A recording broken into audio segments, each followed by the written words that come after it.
원장님, 자율신경성 어지럼증으로 오신 분인데 아까 등에 침을 놓으시더라고요.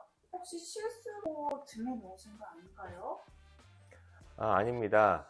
꼭 필요한 혈자리가 맞고요. 보통 한의원에서 어지럼증을 치료한다고 하면 한약만 떠올리시는데요. 어지럼증이라는 게 생기는 근본 원인이 환자마다 다 달라요. 아시다시피 몸속에는 혈액이 흐르면서 영양을 공급해 주는데요. 빗속까지 혈액순환이 잘 안 돼서 이석이 떨어져 나오거나 전정 기능이 떨어져서 생기는 어지럼증도 있고요. 척추와 목이 틀어져서 어지럽기도 하고, 또 뇌가 너무 예민해져서 생기는 사람들도 있습니다. 하여튼 그래서 치료 방법도 다양할 수밖에 없는데요. 그럼 오늘은 자율신경 어지럼증을 치료하는 다양한 방법에 대해 알아보면 좋겠네요. 그리고 한의원에서 하는 치료 말고 집에서는 어떻게 관리하면 효과가 있는지 꼭꼭 짚어 알려드리겠습니다. 자, 가봅시다. 보통 어지럼증을 오래 앓으신 분들과 이야기해보면 몇 년 동안 수십 개의 병원을 다니신 분도 있으세요. 그만큼 잘 안 낫는다는 말인데, 이렇게 안 나으면 어떤 말을 많이 듣게 되는지 아시는 분들은 아실 겁니다. 다른 데는 이상이 없고 자율신경에 문제가 있네요. 이런 말씀을 종종 듣는데요. 자율신경은 무엇일까요? 자유로운 신경인가요? 네, 그런 건 아니고요. 혹시 우리 구독자님들 지금 심장박동을 빨리 뛰게 두근두근하게 할 수 있으세요? 운동을 통해서 심장박동수를 올리는 일이 아니라면 생각으로 그렇게 하기는 어렵겠죠. 그리고 제가 방금 전에 간식으로 만두를 먹었는데요. 오늘 저녁에 회식이 있거든요. 엄청 맛있는 일식을 먹을 것 같은데 이 만두를 빨리 소화시켜야 회식 때 초밥을 많이 먹을 수 있을 텐데 지금 빨리 소화시켜 볼까요? 아니죠. 원한다고 빨리 소화시킬 수는 없습니다. 말도 안 되고요. 이처럼 우리 몸에는 내 의지대로 작동하지 않는 기관들이 많이 있어요. 지금 속이 좀 더부룩하니까 소화액을 분비해야지, 가스가 차니까 대장 운동을 빨리 해봐야지, 이렇게는 우리가 하기 어렵겠죠. 그래서 내 몸과 마음을 긴장시키거나 이완시키고 혈압이나 내장 기능 같은 걸 자동으로 조절해주는 신경을 우리는 자율신경이라고 부릅니다. 어렵지 않죠? 그럼 자율신경에 어떤 문제가 생겼길래 어지러운 게 낫지 않는 걸까요? 이 말은 사실은 두 가지 의미를 내포하고 있다고 볼 수 있어요. 첫 번째는 심리, 정신적 문제인데 직접적으로 그렇게 말씀드리긴 좀 그러니까 자율신경 문제라고들 말씀하시는 것도 있고요.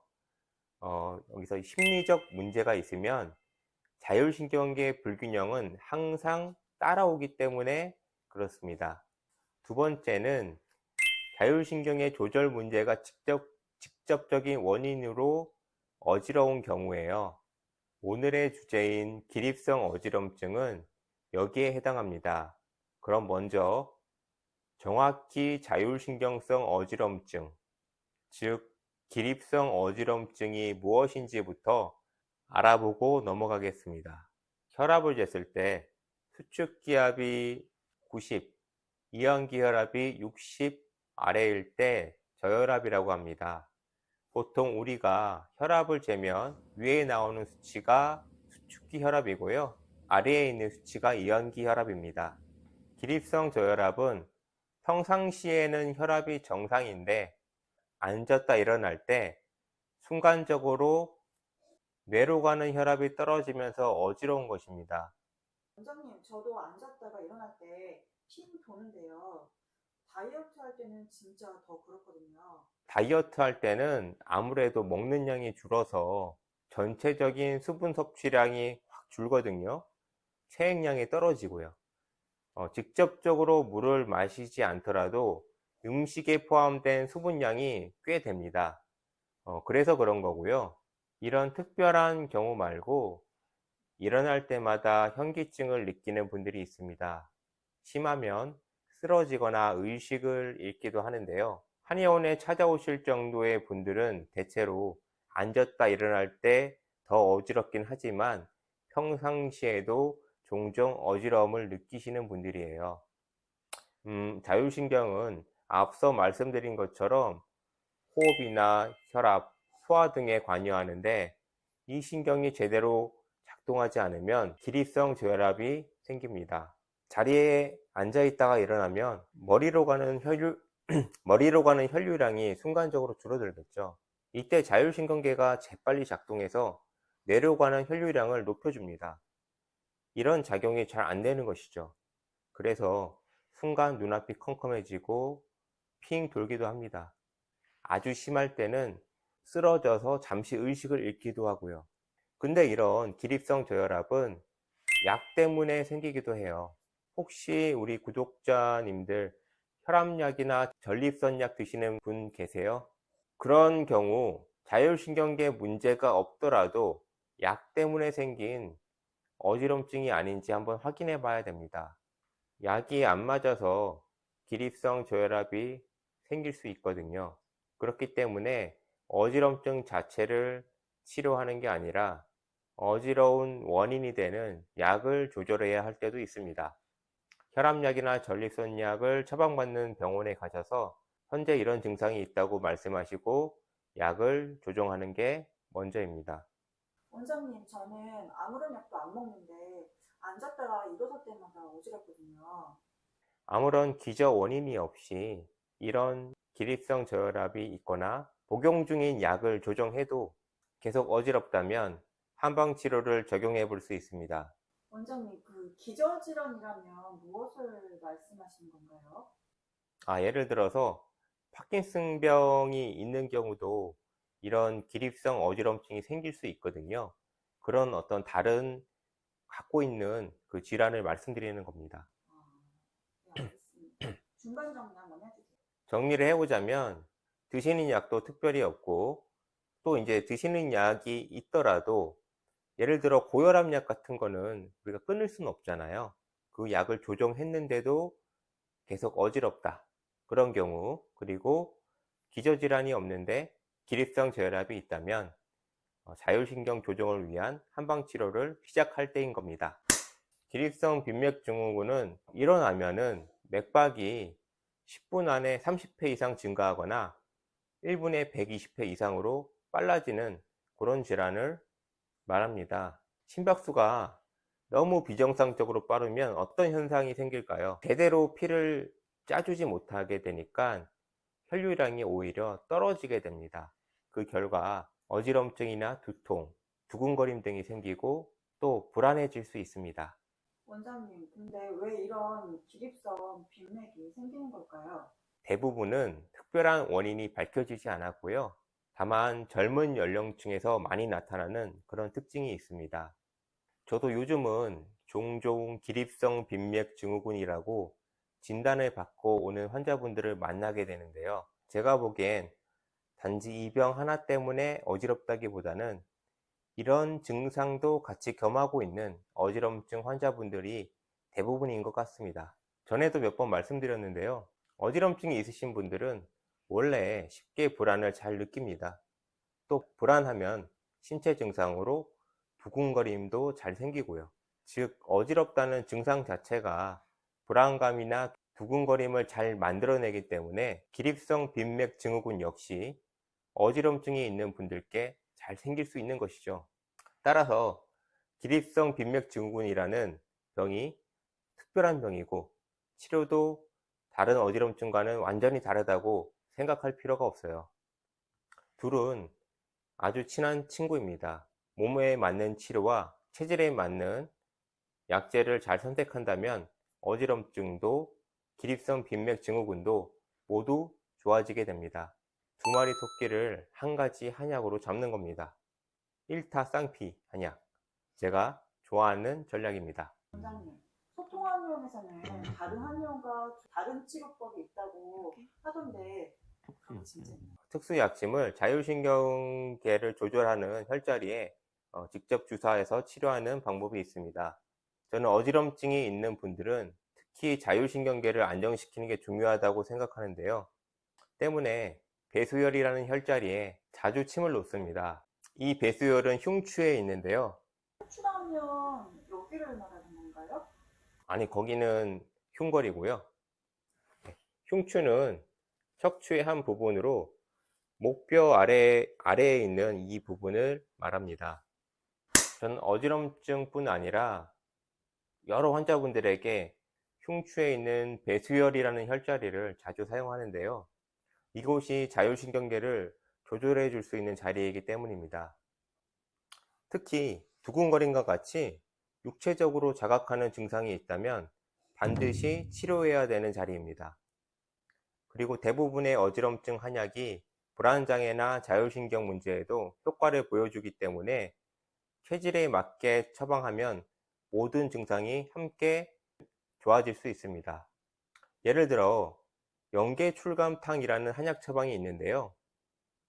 이 한약을 설명하는 문구에 기즉두현, 즉 우리말로 하면 일어설 때 어지러운 증상을 치료한다는 말이 나옵니다. 그런데 이 영계출감탕이라는 처방은 체질에만 맞으면 여러 종류의 어지럼증은 물론 불안장애나 공황장애, 불면증, 두근거림 등에도 쓸 수 있는 약입니다. 원장님 이해가 안 가서 그러는데요. 만약에 내가 공황장애랑 어지럼증이 같이 있는데 뭐 A라는 어지럼증 한약을 먹으면 공황장애도 같이 치료가 된다는 그런 건가요? 네, 대부분은 그렇습니다. 어지럼증을 치료하게 되면은 예를 들어 자율신경계가 안정이 되면은 공황장애도 같이 좋아질 수 있습니다. 어지럼증이랑 두근거림, 불면증 같은 자율신경계 증상은 아주 가까운 친구라고 생각하시면 돼요. 그래서 좋아지게 하는 한약도 비슷합니다. 오늘은 자율신경계 증상과 어지럼증에 대해 알아보았습니다. 어지럼증 환자분들은 기립성 저혈압, 기립성 빈맥증후군을 비롯해 두근거림, 공황장애, 불안 같은 자율신경 불안정 증상을 잘 느낍니다. 이들 증상은 원인이 비슷하고 쓰는 약제도 비슷합니다. 따라서 어지럼증이 한약으로 치료가 잘 된다면 두근거림 같은 증상도 함께 사라지니까 너무 염려하지 않으셔도 됩니다. 만약 자율신경성 어지럼증이 있으시다면은 아까 다이어트 할 때 잘 생긴다 그랬잖아요. 그래서 체액량을 조절해 주기 위해서 물을 자주 섭취해 주시는 게 좋습니다. 그리고 자율신경 기능 자체가 운동을 하면은 되게 많이 좋아져요. 그래서 제가 자주 강조드리는 거지만 하루에 30분 이상 꾸준히 운동하시는 게 굉장히 많은 도움이 됩니다. 그리고 배수혈이 좀 궁금하신 경우가 있는데요. 배수혈은 이 척추뼈를 중심으로 손가락 한 마디 정도 옆으로 가서 있다고 보시면 되는데 척추뼈를 향해서 지그시 깊이 눌러준다고 생각하시면 됩니다. 위치는 대략 여기쯤이면 목이 끝난다고 생각되는 지점에 보면은 툭 튀어나온 뼈가 있어요. 그 밑에서부터 한 이 정도. 다 밑에까지 흉추 있긴 한데 배수혈이 있긴 한데 어지럼증과 관여하는 부위는 상부에 있습니다. 그래서 이 부위를 여기가 척추면은 옆 부위를 이렇게 눌러봅니다. 혼자는 못 누르겠죠? 예, 좀 도와주는 사람이 있어야 돼요. 눌러봤는데 만약에 아프다. 네, 이렇게 아파하시면은 거기는 반드시 문제가 있는 겁니다. 네, 문제가 없으면 아프지 않아요. 그러면은 이 자리가 치료하는 자리인데 한의원에 오시면 약침 같은 걸 쓰겠지만 집에서는 그렇게 못하니까 손가락으로 지압을 해 주셔도 어느 정도 효과가 있어요. 단 이 겉에 있는 근육만 자극을 해서는 크게 효과를 보기 어렵습니다. 이 척추 깊은 곳에 있는 근육이 자율신경을 교란할 수 있기 때문에 좀 깊이 눌러준다는 느낌으로 천천히. 근데 너무 콱 누르면 아프겠죠? 그럼 더 긴장이 돼서 더 안 들어가요. 천천히 지그시 쭉 들어가 줍니다. 네, 거기서 30초 정도 눌러주고, 네, 많이 아파하시네요. 아파요. 네, 툭 풀어줍니다. 이런 식으로 아픈 자리를 찾아서 이렇게 치료를 해주시는 것도 많은 도움이 되는 방법입니다. 어떻게 궁금증이 좀 풀리셨나요? 더 궁금한 게 있으시면 댓글로 달아주세요. 다음 영상으로 제작해 보겠습니다. 감사합니다.